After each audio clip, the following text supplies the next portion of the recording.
Your Harley should be getting smoother with miles, not rougher. Yet countless riders unknowingly shorten their bike's life by overlooking simple maintenance that dealerships rarely explain.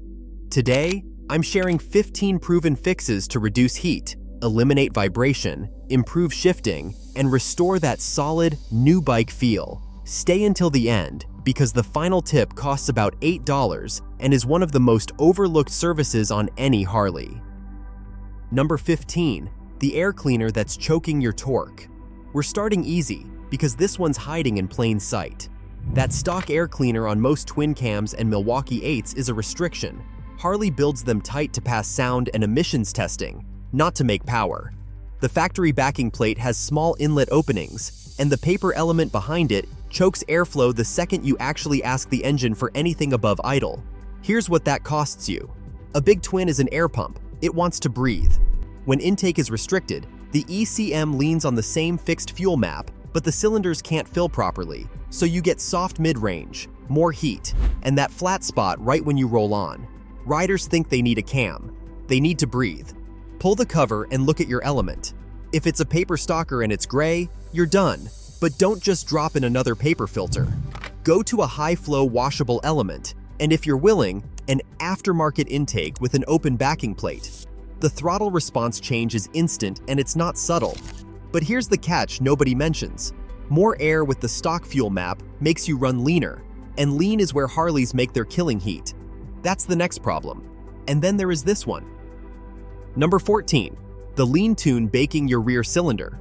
Every fuel-injected Harley from the factory runs lean from the dealer, deliberately, to pass EPA numbers. Lean means less fuel per charge, and less fuel means more heat. And on an air-cooled V-twin, heat is the enemy of everything.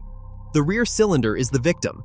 It sits behind the front one, gets almost no direct airflow, and on a stock lean map, it can run 50 to 70 degrees hotter than the front. That's why your right thigh cooks in traffic. That's why the bike pings on cheap gas. That heat is quietly hardening your oil, baking your rear exhaust valve, and shortening the life of everything in that cylinder. The fix is a proper fuel tune, a power vision, a Dynajet flash, or a dyno tune if you've done intake and exhaust. This is the single highest value thing you can do to an air-cooled Harley.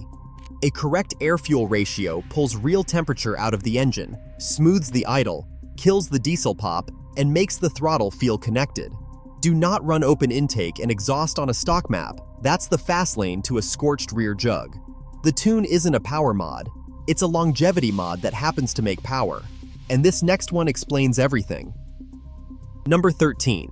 The exhaust that traps heat instead of releasing it. You hear a lot about exhaust for sound. Almost nobody talks about it for heat. Stock Harley head pipes and mufflers are heavy, restrictive, and, worse, most riders never retune after changing them, so they end up with a bike that's louder and leaner and hotter than stock. The mechanism is simple. Restrictive exhaust holds spent gas in the cylinder longer, and that residual heat soaks straight into the head. Combine that with the lean map from the last step, and you've built a heat trap. This is how guys end up with a bike that idles at 300 degrees and shuts itself into limp mode at every red light in summer. If you run aftermarket pipes, they have to be paired with a tune, non-negotiable. And check your rear cylinder for the factory parade mode, or EITMS. If it's kicking in constantly, your bike is telling you it's too hot. Fix the tune, fix the intake, and EITMS should rarely need to trigger. A bike that's not fighting its own heat feels 10 years younger. Speaking of heat, the oil carrying it away might be the wrong oil entirely. But wait until you see this one. Number 12. Using car oil or the wrong weight in a shared sump. This one destroys clutches, and riders have no idea they're doing it. On most Harleys, the engine oil, the primary, and in some cases the transmission share or connect through the same lubrication philosophy, and your clutch runs wet, bathed in that oil. Put the wrong oil in, and you're not just lubricating an engine, you're deciding whether your clutch grabs or slips. Automotive oils contain friction modifiers, additives designed to reduce friction for fuel economy. Those same modifiers make a wet clutch slip. Riders dump in a jug of car oil to save money, then wonder why the clutch shudders on takeoff or slips under load on the highway. It's the oil. Run a motorcycle-specific oil rated JASOMA or MA2. That rating specifically means it is safe for wet clutches. And run the weight Harley actually specs for your climate, usually a 20-50 for most riding conditions in warm weather.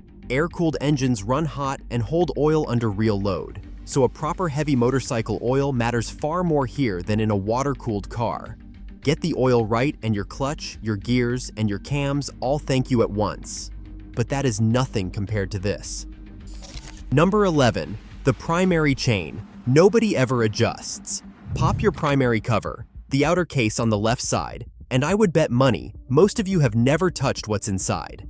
The primary chain connects the engine to the clutch, and on a lot of Harleys, it needs periodic adjustment. When it goes slack, it slaps. That slap is doing damage. A loose primary chain whips against the case, and the tensioner throws metal into your primary oil and transmits a clunky, sloppy feel into every shift. Riders describe it as the bike feeling loose or notchy and go chasing transmission problems that do not exist. The chain is just hanging. Check your primary chain free play against spec and adjust the tensioner. It is usually 1 bolt and a lock nut, 15 minutes with the bike warm. And while that cover is off, change the primary fluid. If it comes out looking like liquid metal, that is your chain and clutch basket wearing. And fresh fluid plus a correct chain adjustment tightens the whole driveline feel. Now, about what's holding all that vibration in check. But here is where it gets interesting. Number 10. Collapsed motor mounts and loose isolators.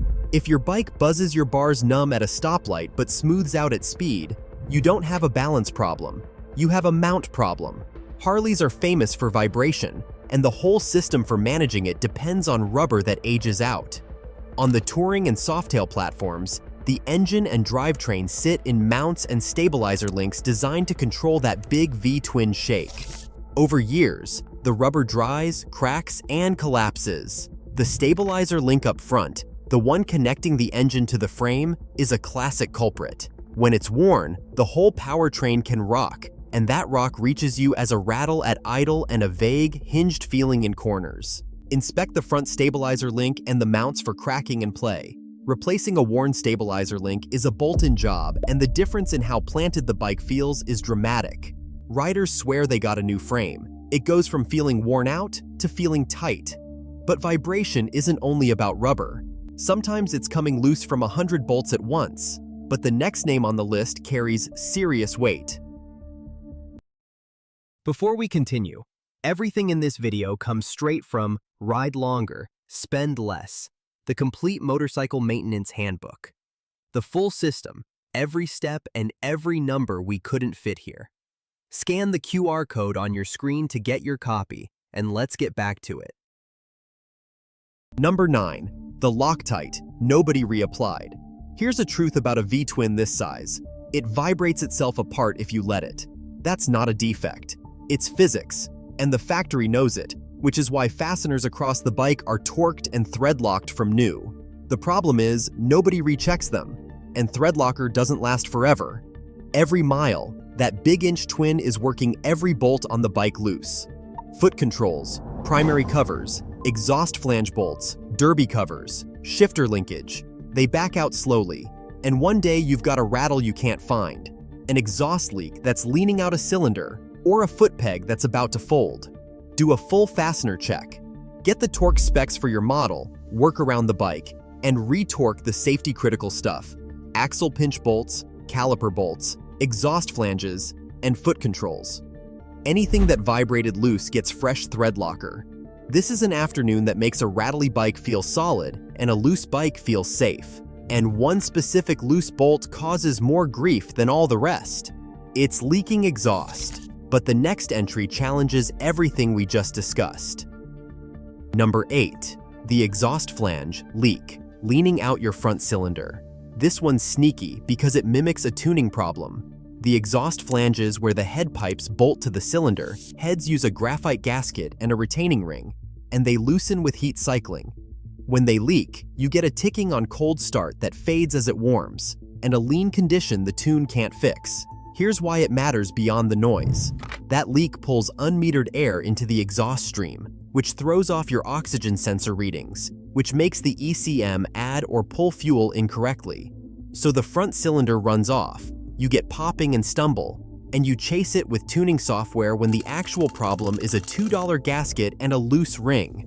Look for exhaust staining or soot at the flange. Listen for that cold ticking, and if it's there, replace the gasket and retorque the flange to spec. Fix the leak before you chase any tuning gremlin. It's cheap, it's fast, and it makes the tune you paid for actually work. Now let's get inside the engine, to a part that's slowly grinding itself down. But the next case might be the most revealing of all. Number 7. The cam chain tensioners that grenade engine. If you ride a twin cam built roughly between 1999 and 2006, listen closely, because this one can end your engine. Those early twin cams use spring-loaded cam chain tensioners with plastic shoes that ride against the chain. Those shoes wear out, and when they wear through, metal rides on metal, shreds the chain, dumps debris into the oil pump, and can take out the whole engine. The cruel part is it happens quietly. The shoes wear gradually, riders hear nothing unusual, and the first real symptom can be catastrophic. Plenty of good engines have been lost to a $50 plastic part nobody inspected. If you are on an affected twin cam, this is the most important item on this entire list. Convert to a hydraulic cam chain tensioner setup, or better, go to a gear drive conversion and delete the chains entirely. It is a real job, but it is cheap insurance against a total engine loss, and gear drive cams give you a tighter, snappier valve train in the bargain. Newer twin cams and all Milwaukee 8s use hydraulic tensioners already, but even those need clean oil pressure to work, which brings us to the fluid itself. But this next example reveals the real story. Number 6. Oil changes on a heat-soaked, air-cooled twin. Everyone changes their oil.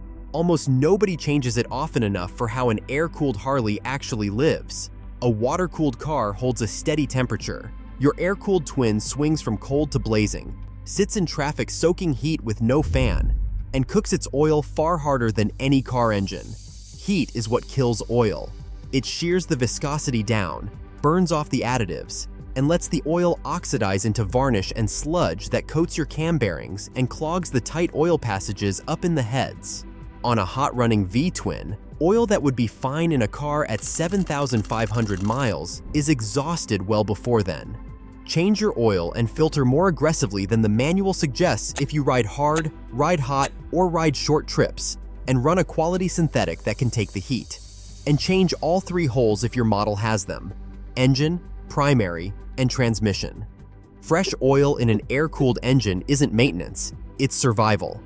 While we're talking about staying alive, let's talk about the fluid that actually stops you, because it's probably ruined. But the deeper you look, the more interesting it becomes.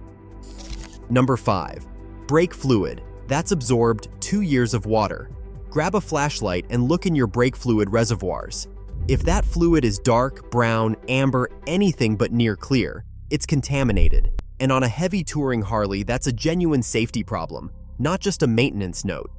Brake fluid is hygroscopic. It pulls moisture out of the air right through the rubber lines over time. Water in the fluid does 2 bad things. It drops the boiling point. So hard braking on a heavy bike down a grade can boil it and give you a fading, mushy lever exactly when you need the brake most. And it corrodes the expensive stuff inside: caliper pistons, ABS components, master cylinders. Flush your brake fluid every couple of years with fresh fluid of the correct DOT spec printed right on the reservoir cap. Do the clutch reservoir too if you've got hydraulic clutch.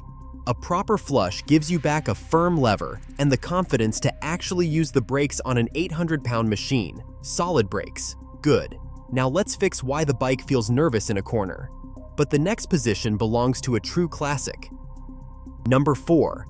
Fork oil and shocks you've never serviced. Suspension is the most ignored system on any Harley. Riders will chrome every visible bolt and never once service the forks. But fork oil breaks down and shocks wear out, and worn suspension doesn't just ride rough. It makes the bike feel vague, wallowy, and untrustworthy when the road turns. Inside your forks is oil that controls damping. Over tens of thousands of miles, it shears down, fills with wear particles, and stops controlling anything. The front end dives under braking, floats over bumps, and follows every rain groove in the pavement. Riders call the bike twitchy and adjust their grip when the real fix is fresh oil and proper springs. Service your fork oil, and if you're a bigger rider or you carry a passenger in gear, upgrade to progressive springs and a properly valved shock rated for your weight.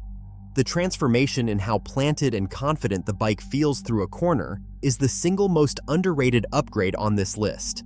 A Harley that handles is a Harley you actually trust. But confidence means nothing if the bike won't fire, and this next one strands riders constantly.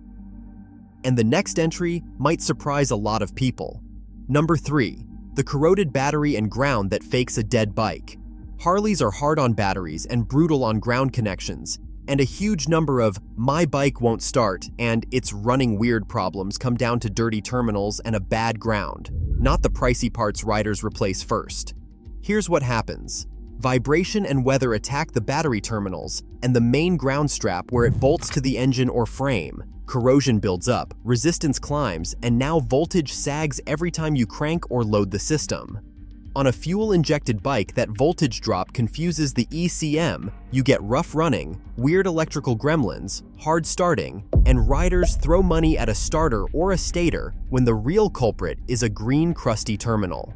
Pull your terminals and your main ground, clean them to bright metal with a wire brush, and check that the ground strap is tight to clean bare metal. A little dielectric grease keeps corrosion out.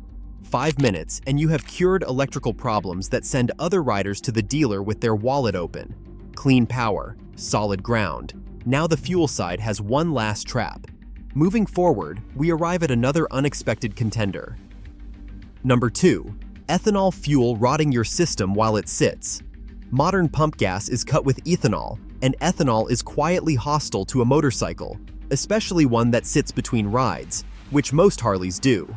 Ethanol attracts water, and it goes stale fast, and the results show up as hard starting, stumbling, and gummed up injectors or carbs. The chemistry is the problem. Ethanol pulls moisture right out of the air, so fuel sitting in your tank separates and picks up water. Then the volatile parts evaporate and leave varnish behind, coating injectors, clogging the tiny passages, and glazing your fuel system. A bike that sat all winter on untreated ethanol gas often won't run right come spring, and riders blame the engine.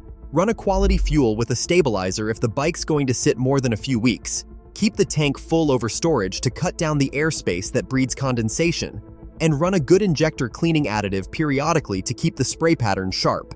Treat your fuel and your bike fires up crisp after storage instead of coughing. And that brings us to the one thing nobody does. The $8 fix that outweighs everything else on this list. Next on the list is a name you might recognize. Number 1. The torque check and valve service on your heads. This is the most skipped service on the entire Harley platform, and on the engines that need it, ignoring it will cost you a top end. It comes down to the top of your engine, the heads, the rockers, and on applicable models, the valve adjustment and the head bolt torque that a hard vibrating, heat-cycling V-twin works loose over time. Think about what those heads endure. Massive heat, constant vibration, thousands of valve events a minute. On models with adjustable push rods, the valve lash drifts and you lose the tight, crisp valve train feel. Or worse, a tight valve holds open and burns. On others, exhaust hardware and rocker assembly fasteners gradually work loose from thousands of kilometers of heat cycles and engine vibration. At first, the symptoms are so subtle that most riders ignore them. You might hear a faint ticking noise during a cold start, notice a slight exhaust leak, or feel a little more vibration than usual. The engine still starts, still idles, and still gets you home, so it's easy to convince yourself it's nothing serious. But those small warning signs rarely stay small. An exhaust leak can become hot enough to damage nearby components, or even contribute to burned exhaust valves over time, while loose rocker hardware can increase wear throughout the valve train and eventually lead to much more expensive repairs. The bike keeps running, so nobody looks, right up until the day it doesn't. The solution is simple. Follow your specific model's recommended top-end service instead of waiting for a problem to force your hand. If your engine uses adjustable valves, check and set the valve lash at the proper service interval. Retorque every fastener the service manual specifically says should be retorqued, rather than assuming they're still tight from the factory. While you're already in there, inspect the push rods, rocker arms, rocker shafts, and related components for unusual wear, scoring, or signs that something has started moving where it shouldn't. Replacing a gasket and applying fresh thread-locking compound often costs no more than $8. Your time, or the labor charge if someone else does the work, is the real investment. Done correctly, the engine feels noticeably tighter and smoother, valve noise is reduced, throttle response becomes more consistent, and that precise, mechanical, factory-new feel returns throughout the upper end of the rev range. More importantly, you've protected the most expensive part of the engine from a failure that often begins with nothing more than a loose fastener or a 50-cent oversight that could have been caught during routine maintenance. Want more tips, trends, and insights? Subscribe and see you in the next video.